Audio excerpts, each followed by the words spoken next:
Oke, buat teman-teman ya, di sini saya kedatangan motor Beat Karbu ya. Jadi yang punya motor ini mengeluhkan banyak kebocoran oli di bagian CVT-nya ya. Kita akan bongkar bareng-bareng ya, bisa dilihat nih, banyak sampai netes dia tuh. Ya. Oke, kita akan bongkar bagian CVT-nya ya. Oh, ini sudah masuk ke dalam. Kita akan bongkar menggunakan sakelapan ya.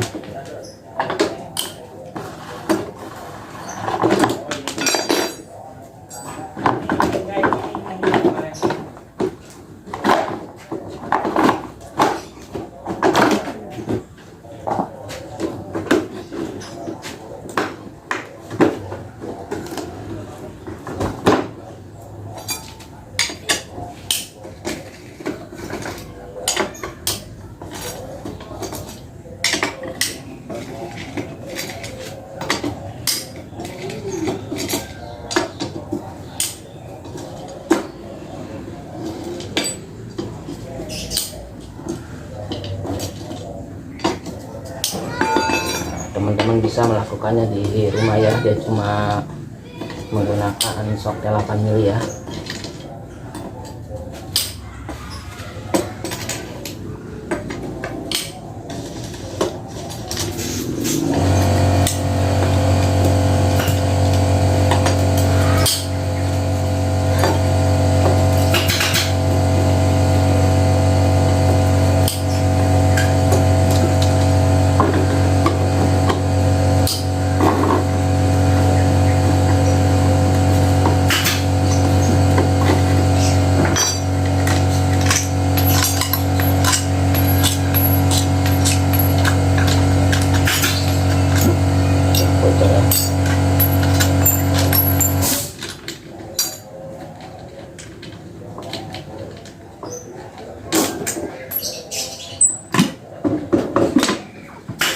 Oke, kita akan buka bagian puli depannya ya.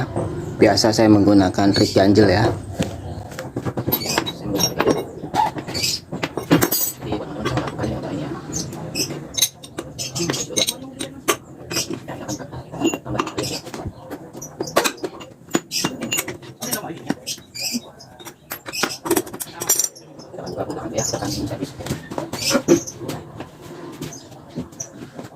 Saya menggunakan alat ya.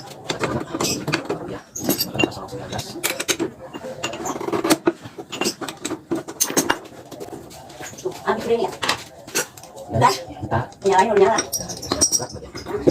Jadi potongan dari puli depan ya. Oke, bisa dilihat ya kebocorannya di bagian seal as depan ya. Seal as puli belakang dia aman. Jadi kita akan lakukan pergantian. Nah, dia sampai olinya itu naik ya. Nah, sampai olinya tuh kena bagian rumah roller. Oke, di sini kita akan buka seal kruk asnya ya menggunakan tang spi ya. Jadi kita menggunakan tang spi untuk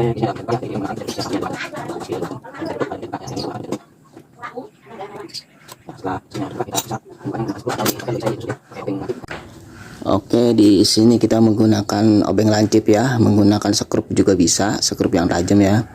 Saya biasa menggunakan obeng lancip ya, kita pantek dari samping ya. Tinggal diungkit aja ya setelah dia masuk. Seperti ini. Sama aja ya. Tinggal kita ganjel aja.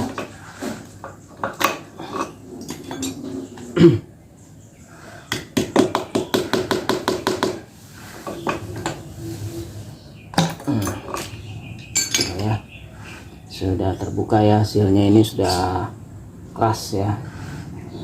Nah, kita akan lakukan pergantian seal yang baru ya.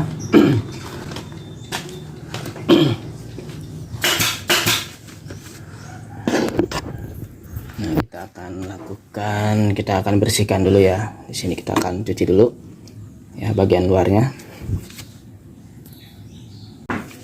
Nah, jadi kita membukanya menggunakan obeng lancip ya. kita tusuk di bagian pinggirnya sini ya, bagian tengahnya ya, sampai dia masuk ya, si obeng ini masuk. Nanti tinggal diungkit aja, sama aja ya, mau pakai sekrup juga bisa. Saya biasa menggunakan cara ini ya. Intinya yang penting tidak merusak ya, tidak merusak daripada si as kruk as ini atau rumah seal kruk asnya ya. Oke, kita lanjut. Sekarang kita bersihkan dulu. Jadi kita akan pasang seal kruk asnya ya. Ini kita kasih gemuk dulu pinggirannya biar lebih mudah. Kita menggunakan corong puli ya, corong puli bekas yang sudah tidak terpakai.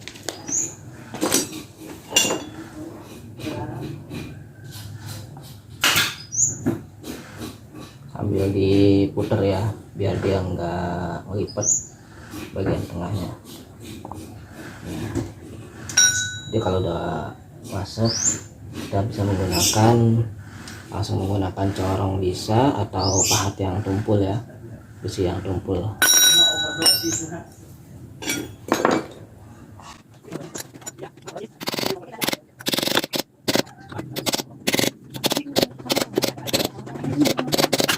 Oke.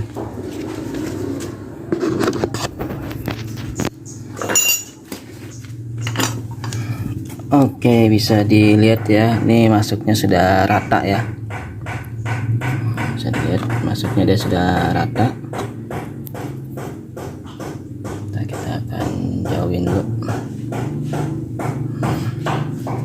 Nah, dia sudah rata ya bagian gotnya, nggak ada yang jepit ya. Sekarang kita pasang spinya ya.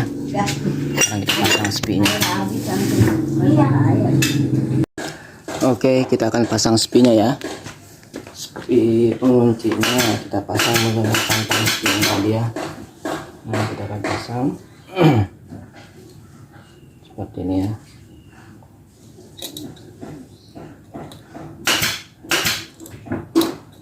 Oke, ini sudah masuk ya.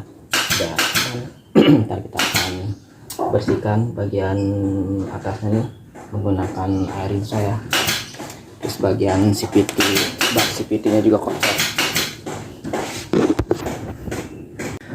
Oke, jadi di sini ada sedikit tambahan ya buat teman-teman, khususnya bagi para pengguna Matic ya. Jadi untuk selalu melakukan servis berkala pada bagian CPT ya, pada bagian area CPT ini, dan selalu rutin pergantian oli setiap kurang lebih 1000 km agar si mesin ini lebih terawat dan umurnya ini lebih panjang ya, umur pakainya ini lebih panjang. Terus bagian CPT Matic ini bisa kita katakan seperti kopling ya. Jadi dia menggunakan tipe kopling kering ya, bukan kopling basah ya. Nah, jadi yang menggunakan tipe kopling basah itu seperti motor yang menggunakan transmisi manual ya. Jadi kalau Matic itu dia harus kering ya, dia tidak boleh ada kotoran oli, apalagi kotoran basah ya, basah oli seperti ini ya. Nah, ini bisa dilihat ya, ini sangat berpengaruh ya, apalagi kalau dia sampai terkena panbel, jadi umur si panbel juga akan lebih pendek ya. Jadi ini buat khususnya ya buat para pengguna Matic ini ya, untuk selalu melakukan servis berkala ya. Jadi bisa dilihat dari jarak kilometernya ya, bisa setiap 4000 km. Jadi walaupun belum 4000 km, kalau memang sudah ada rasa yang tidak enak di bagian CPT atau suara-suara yang terdengar yang bukan suara umum atau suara mesin, itu bisa dilakukan pengecekan ya di bengkel yang biasa atau langganan ya. Jadi untuk mencegah hal-hal yang tidak diinginkan seperti panbel putus di jalan atau kering oli ya. Jadi ini kita akan servis dulu ya, kita akan bersihkan nih bagian bak CPT-nya. Oke, buat teman-teman ya, di sini kita akan melakukan pengamplasan mangkok ganda ya, biar baret-baretan halus dia itu hilang ya, supaya dia rata. Dan kita akan melakukan pencucian panbel ya, yang ada kotoran bekas oli itu ya. Kita akan cuci menggunakan rinso ya, air rinso.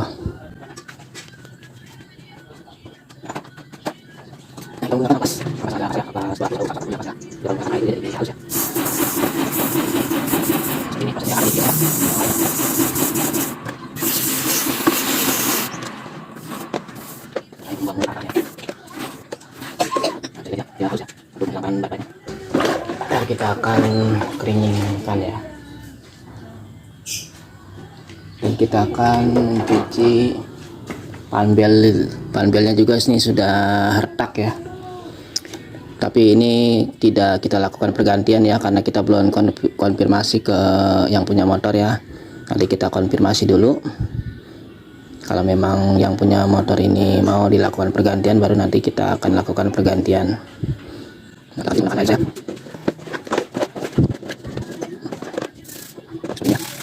Supaya si ini ya, saya sampai beli ya, ya, ada seperti itu ya, terus ya, ada orang lain yang mereka ambil, terus kali mereka ambil, karena yang bukan asli ya, dan bisa ya, tapi terus tadi, saya lihat banyak, jadi kan awal pencucian air sangat panjang, belum masih ambil ya, karena masih ambil kenali, dia akan pakai ya, kan rusak kasih ambil ya.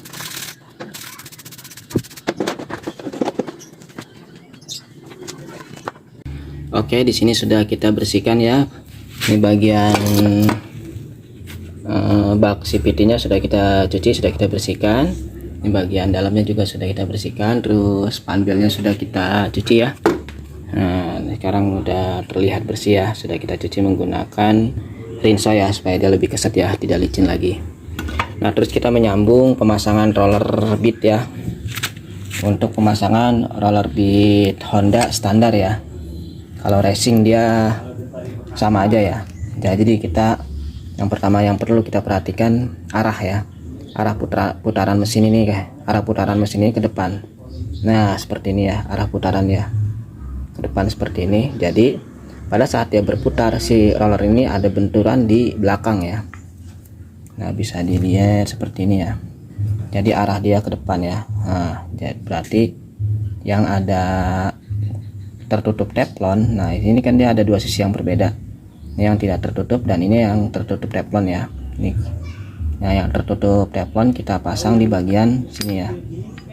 Nah, kita pasang di bagian pada saat dia berputar ke depan, dia akan menimbulkan benturan di belakang ya, bukan benturan di depan. Nah, jadi kita pasang di sebelah sini ya, rata semua ya. Kita pasang sesuai. Nah ya, teman-teman bisa lihat ya. Nah, bisa lihat ya. Nah, yang ada tertutup teflonnya ini ada pelindungnya di sisi sini ya. Nah, di sisi belakang ya, belakang arah putaran ya. Oke, satu lagi mana dia? Oh, ini ya, teman-teman bisa lihat lagi ya. Nah, kita taruh di sebelah sini. Nah, teman-teman bisa lihat di bagian mana yang, nah, ini sebelah sini tidak tertutup ya, sebelah depan ya. Nah, yang belakang yang tertutup teflon. Lalu kita pasang plat rollernya ya, kita akan pasang. Oke, ini kita lakukan pemasangan ya. Nih tutup rumah rollernya, platnya sudah kita pasang, langsung roller sama bosnya ya. Kita langsung pasang panbelnya, langsung ke puli belakang juga nggak masalah ya, nggak jadi masalah. Yang penting teman-teman tahu ya. Terus biasakan untuk memasang panbel ini tulisannya jangan sampai kebalik ya. Sebenarnya kebalik juga nggak apa-apa, cuma takutnya kalau si puli ini sudah agak kemakan, si panbel juga derajatnya sudah kemakan, pada saat pemasangan panbel kebalik ini dia akan menimbulkan suara yang berbeda ya. Jadi bisa juga ada keluhan dari si pemilik motor ini, kenapa yang tadinya suaranya halus kok pas begitu habis diservis ada suara niuk ya, ada suara niuk, ada suara seperti nah seperti itu. Bisa terjadi salah pemasangan terbalik di bagian panbelnya ya. Jadi Jadi usahakan kalau kita membukanya dia tulisannya ini seperti ini ya, tidak terbalik ya. Jadi selalu biasakan untuk pemasangan panbel itu si huruf atau tulisan ini tidak terbalik ya. Terus kalau kita biasa menggunakan puli belakang kita pasang panbel seperti ini, yang terpenting adalah si puli ini si panbel ini harus masuk ke dalam ya, ke dalam puli ini ya, supaya si panbel depan ini bergerak bebas dan si plat penutup rumah roller ini dia masuk pool ya. Nah, di sini bisa kita lihat ya. Nah, dia bebas. Dia kalau posisi seperti ini itu bisa bikin si gigi ini selek ya. Si gigi ini selek ya. Jadi ke panbel masih bisa kita lihat ya, si panbel ini keluar ya, melewati daripada bos itu ya. Jadi top dia tuh di sini nih. Nih pas di sini. Nah, pas dia kalau di sini. Nah, makanya pada saat pemasangan puli depan si panbel ini harus bergerak bebas ya, agar tidak ada jepit ya. Itu yang bisa bikin si gigi as ini selek atau bagian dratnya ya. Nah, kita lanjut pemasangan ya. Kita lanjut pemasangan ya. Jadi walaupun dia puli belakang dulu dia pasang, kalau dia tahu aturan dan dia memang sudah terbiasa itu nggak jadi masalah. Kita harus fleksibel ya. Nah, ini dia udah full ya, mentok ya. Jadi mau puli belakang dipasang atau tidak, intinya tergantung dari si mekanik itu sendiri ya. Jadi bukan pada aturan ya. Nah, seperti ini kita mau pasang kita mau pasang belakang dulu atau depan dulu itu nggak jadi masalah. Yang penting pemasangannya benar, itu poin yang terpenting ya.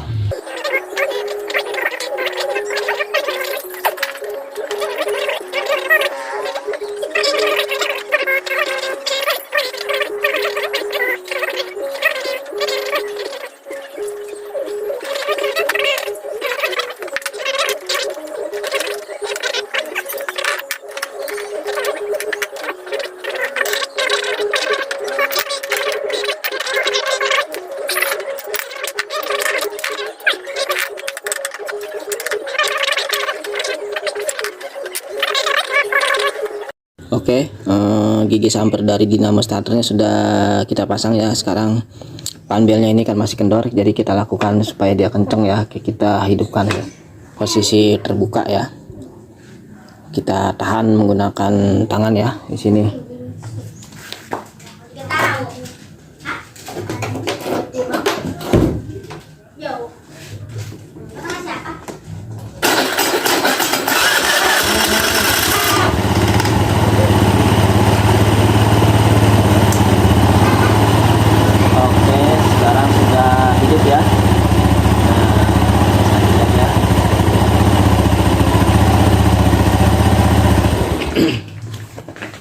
Oke, sekarang sudah kenceng ya panbelnya. Sekarang kita lakukan pemasangan tutup bak CVT-nya ya.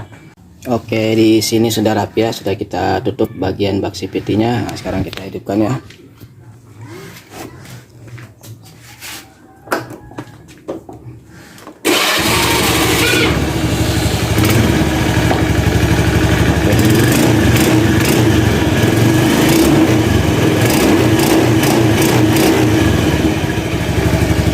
Oke, itu aja ya buat teman-teman ya, dan buat khususnya ya buat para pengguna Matic ya, para pengguna roda 2 jenis Matic ya.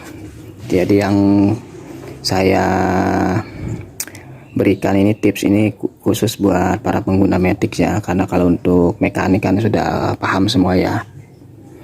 Jadi saya pengen tuh para pengguna Matic walaupun dia bukan di bidangnya, tapi setidak-tidaknya dia sedikit memahami ya cara kerja CVT, terus untuk perawatan apa yang harus dilakukan, jangka, jarak, waktu perawatan atau servis bagian CVT ya, terus pergantian oli itu harus dilakukan secara berkala ya.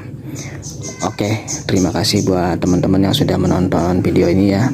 Saya doakan sehat selalu dan diluaskan rezekinya. Jangan lupa untuk subscribe channel saya agar kedepannya lebih berkembang.